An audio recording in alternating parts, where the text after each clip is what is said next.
Hey, this is Dave Ing. So I have Cadillac CTS latches here in the office. This is the 2003 to 2007 version. This is the 2008 to 2014 version. This one has a slightly different cover than this one, but they're very similar latches. The actuators look the same, and the one on the older model has a 3-pin connector. The one on the slightly newer model has a 4-pin connector. I've sent this latch, though, to the owners of the 2008 and up CTSs, and I haven't heard anything back. It's happened a couple times. The electrical plug is the same.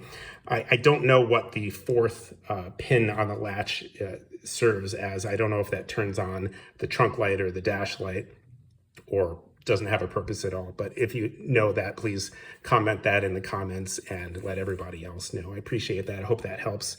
And I'll have links to eBay as well as the OEM part numbers in the description. We'll see you next time.